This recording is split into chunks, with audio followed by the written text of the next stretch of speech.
Hi guys, we're back with part two of I don't know, it might be two, three parts. We'll see. But this is the second part, and we're talking about different classes, and we're talking about the guitar class. And yeah, we had some interesting guitars come into that class people bought on their own. And I taught adult guitar at Meadowvale for a number of years in an evening class. And a lot of adults would come to the first class with guitars already, expecting us to give them guitars. And of course, it says right on the blurb, bring your own guitar. And I say to them, okay, I don't have guitars to give you. Why not? Well, it says, I read the blurb, I said, students must supply their own equipment. That means a guitar. Okay, what should we buy? And I said, don't buy, rent. Rent classical. It's easier to play on. It's got nylon strings. You rent it by the month. The class is only 5 months long. You can give it back if you don't want it, or you can buy it if you want to continue it.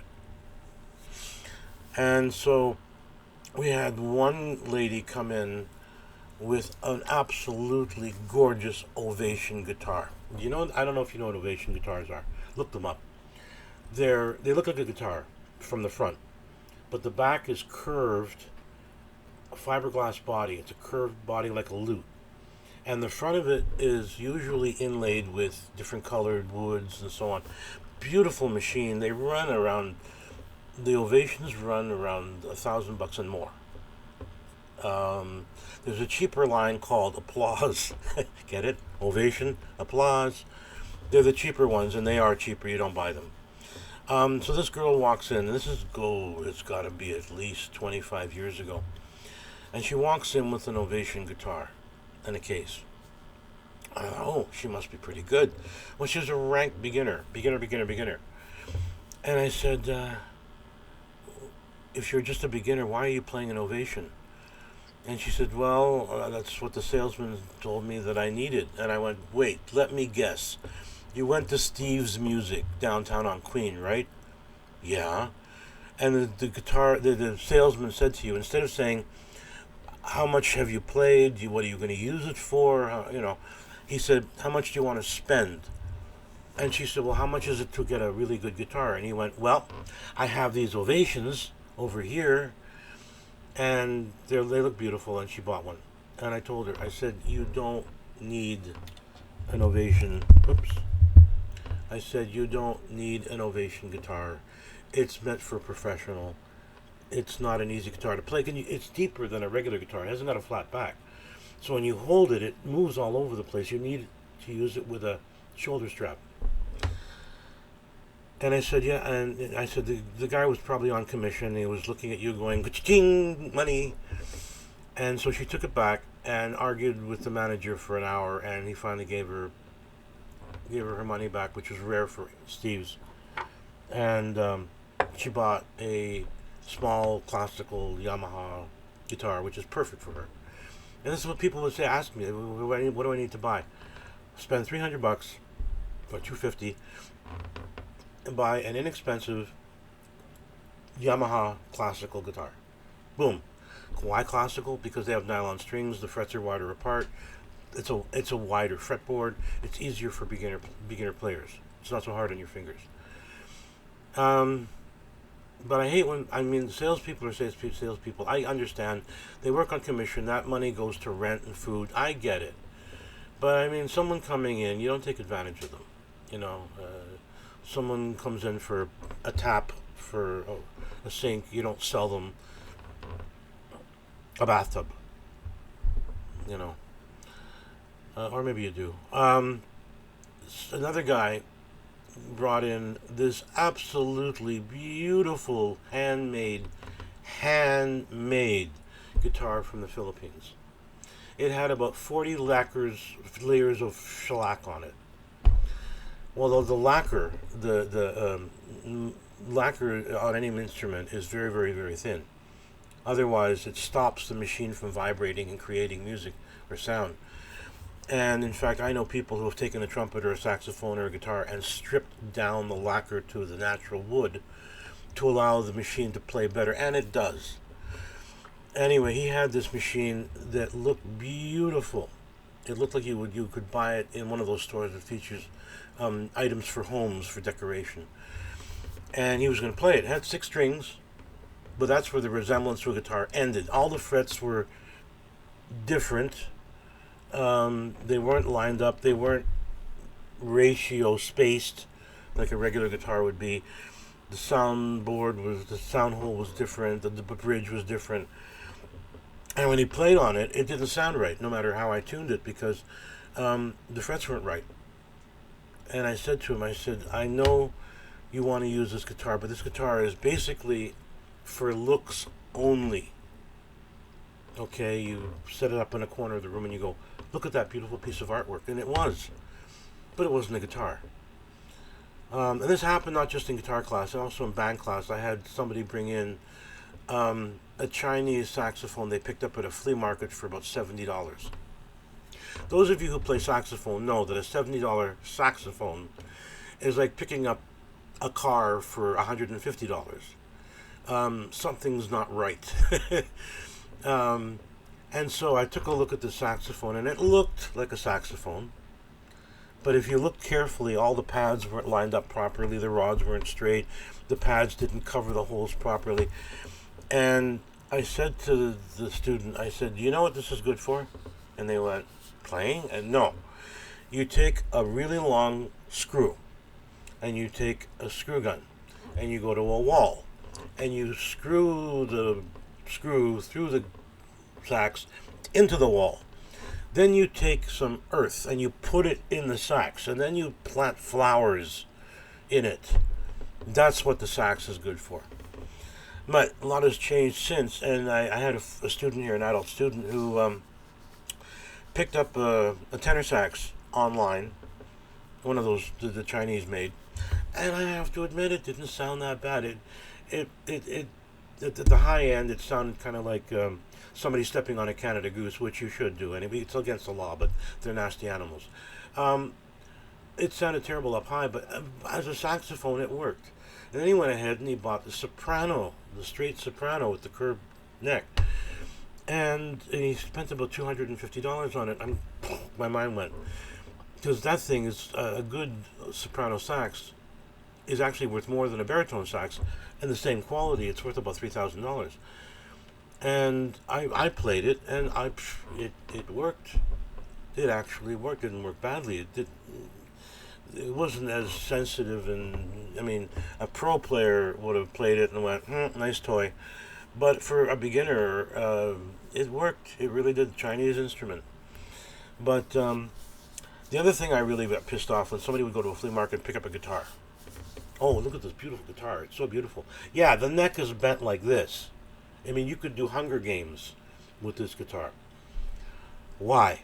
Because it wasn't built to hold metal strings. Metal strings. It was meant for nylon strings. Well, nylon strings are far too...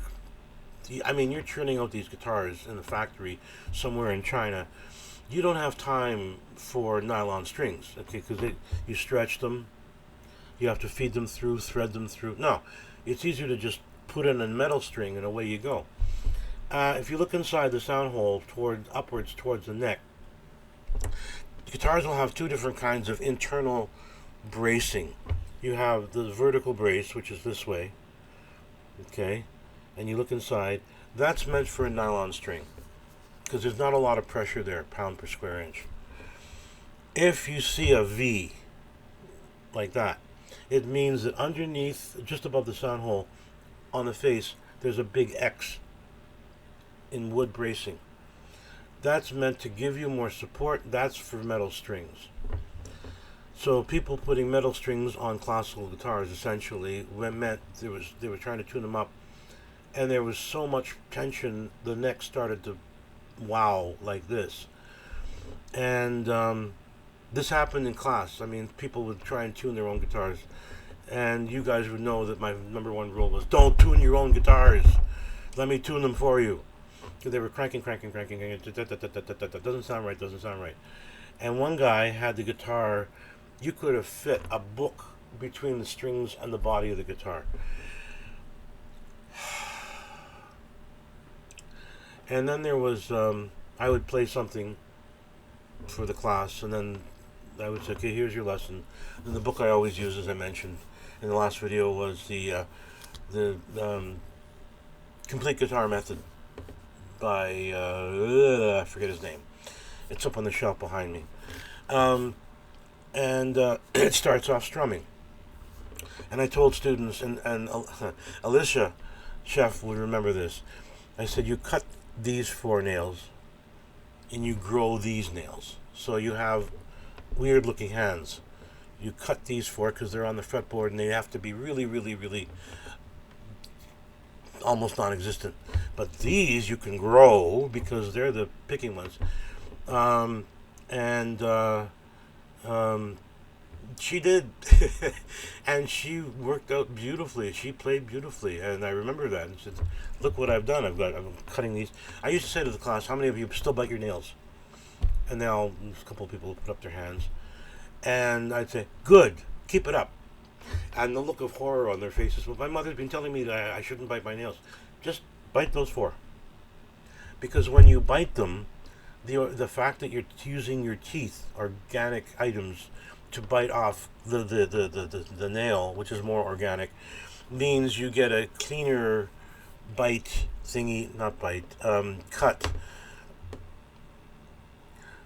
than if you used a nail clipper, believe it or not.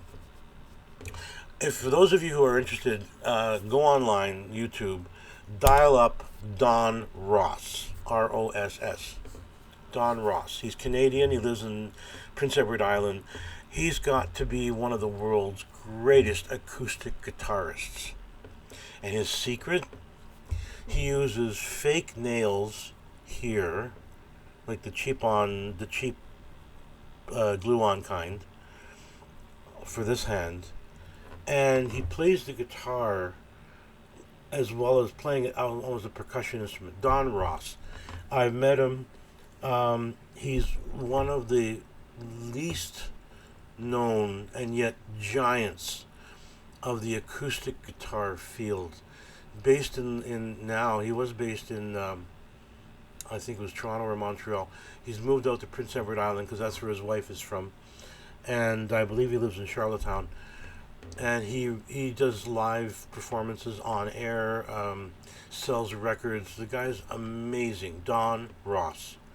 You have to listen to him play and watch him play. He's amazing. Doesn't look like a guitar player. Doesn't look anything like a musician. Trust me on this. And you look at him, but when he picks up a guitar, oh my God, state of the art, and his playing is amazing. Anyway, guitar classes. Why did I mention why I let people play in the hallway? People who would not normally have taken music, took guitar. And it was only available for 2 years, and again that frustrated me because of this whole Malton rule. I could not offer guitar at the grade 9 level. So it had to be grade 11, grade 12. 2 years only, which pissed me off.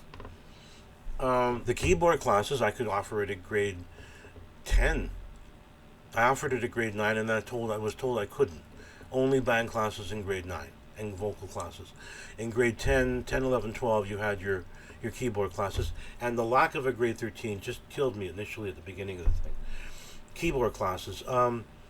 First 2 years I was in the school with the principal then was Tim Costigan, and because of the guitar classes and because of the band, I managed to build up the music program to a full-time music timetable.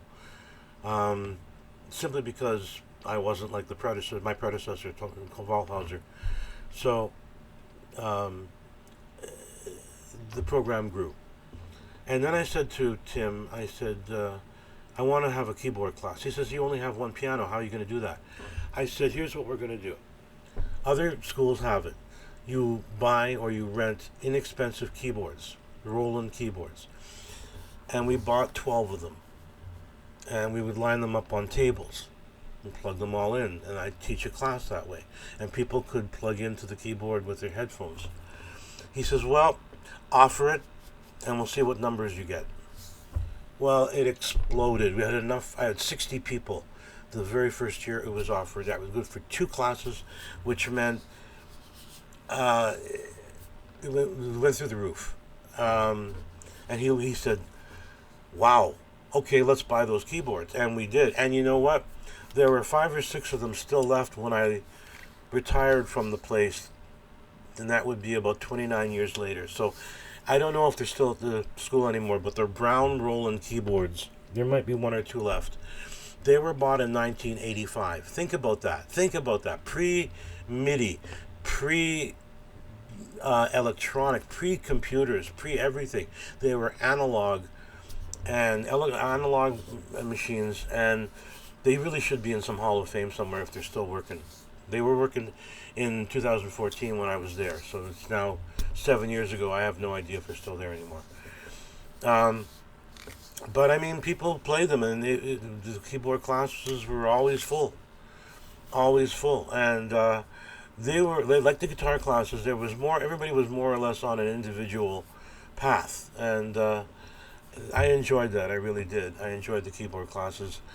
And again, I used to play videos, and again, I wish I had videos today, 25 years ago, to play for you people, because now there's so many good videos of so many good jazz and classical pianists that we talked about, and I would show a video of Vladimir Horowitz back who filmed that one in 1986. He died in '89. But if you're still playing piano, you know, I used the Alfred's adult piano method. Still worked like a charm. And we had adults in that class before they outlawed it. Thank you, Mike Harris. And the adults were really, they were into it because it's something they'd always wanted to do when they were kids, or they started when they were kids, and they'd given it up, and 35 years go by, and they want to play. And I don't know if I can still do it. Well, muscle memory is a weird thing. Wherever you stopped at the age of 16, when you go back to it at the age of 45, your fingers pick up where they left off. But I had students in there with 9 fingers. I had a student who had her baby finger cut off as a baby in a lawnmower accident. But she had 9 fingers, and we figured a way of getting around that. I told you about the student in the wheelchair who played with his feet. I had a deaf student who, through using headphones, could feel the vibration of the keyboard, and the different notes was a different vibration, so he learned to play that way.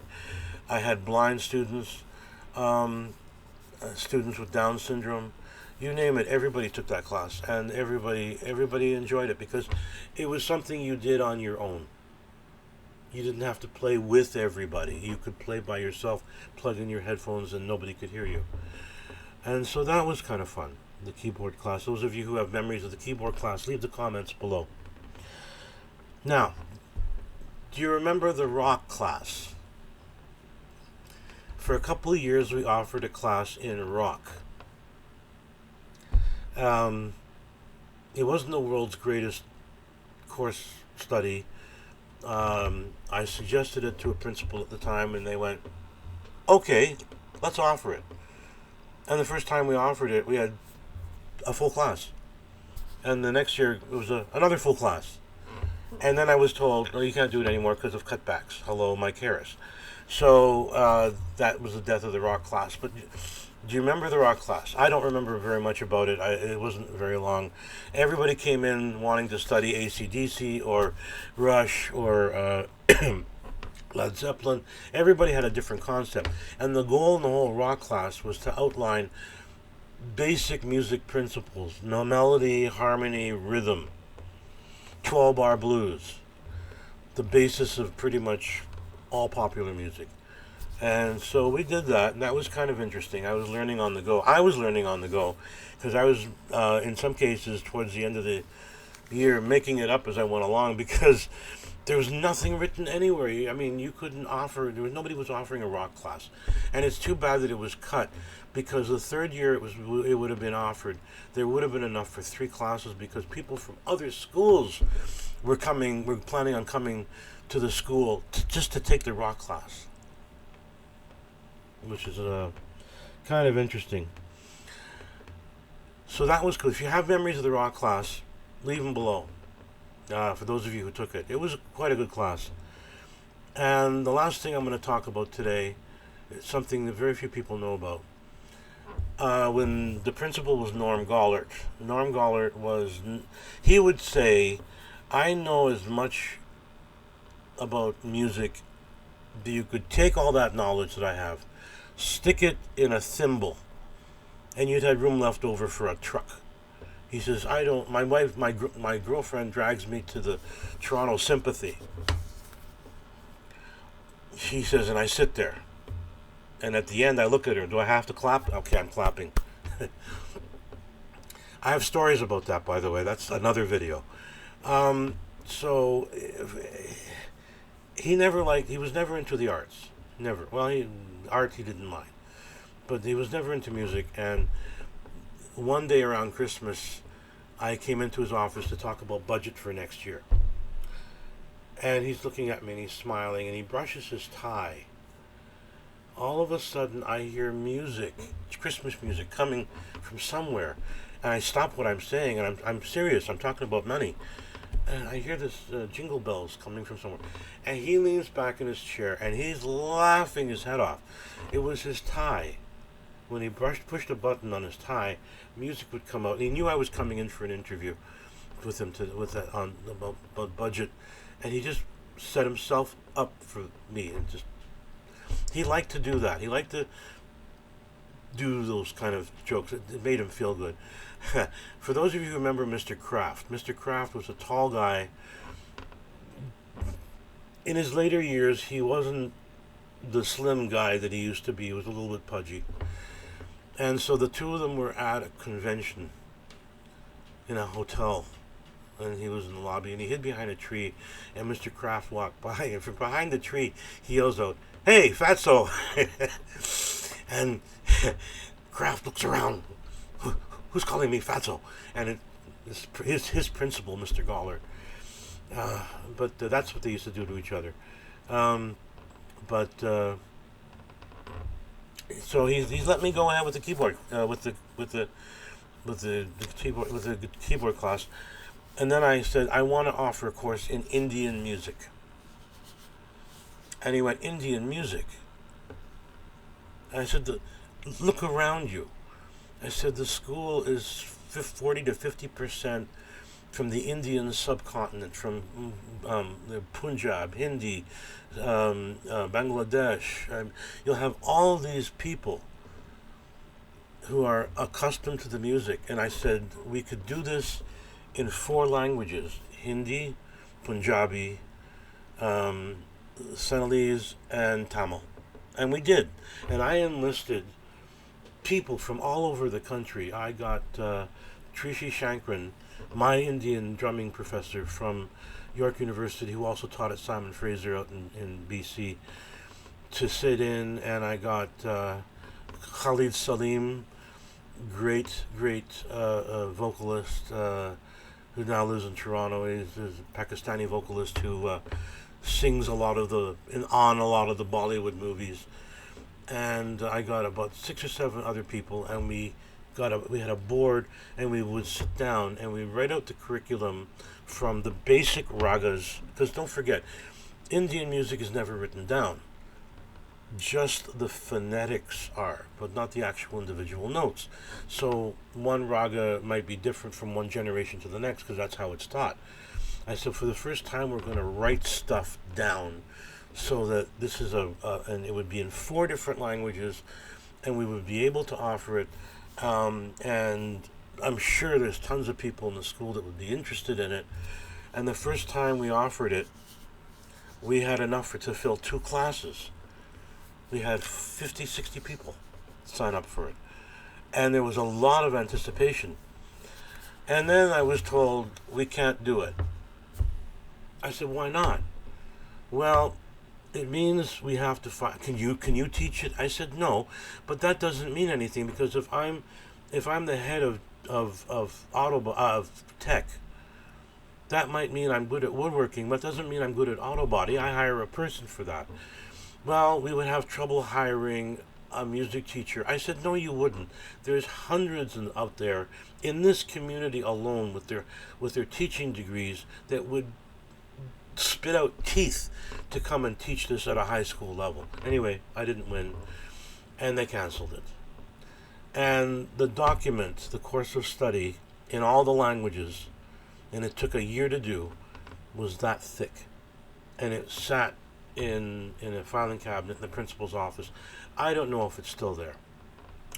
But that was we did a lot of work on that. It took a full year to put that together, and it was a 1-year course, and it would take into account not just, oh yeah, another thing they didn't want to spend the money on was equipment. Okay, you needed some tablas, you needed some this, you needed some mridangam, you needed a couple of sitars, you needed equipment, you needed Indian musicians. But there were people in the community that played it. There was a professional sarod player in the community. They would have come in and helped and taught and contributed of their time. Didn't want it. Didn't run. And so that never even saw the light of day. But the Indian music class, I have it somewhere. But a lot of the music, I have it on a disc somewhere. But a lot of the course outline was handwritten in different languages, in Tamil, or it was written in Hindi, or it was written in Punjabi. And the problem was finding someone literate in all 4 languages who was also a musician who could teach it. And that was our problem. We just we couldn't, they were certain, they didn't want to offer it and then be stuck in September with having to cancel it because they couldn't find someone to teach it. And that was the problem. I said, why don't you hire somebody now? Look, let's put an ad. We can't. Anyway, that was one of the biggest disappointments that I had. They couldn't offer that class. And that's just too bad. Anyway, this course is done. And we're going to come back with one more video. So this is going to be a triplicate, a trifecta. We'll see you on the other side. Bye.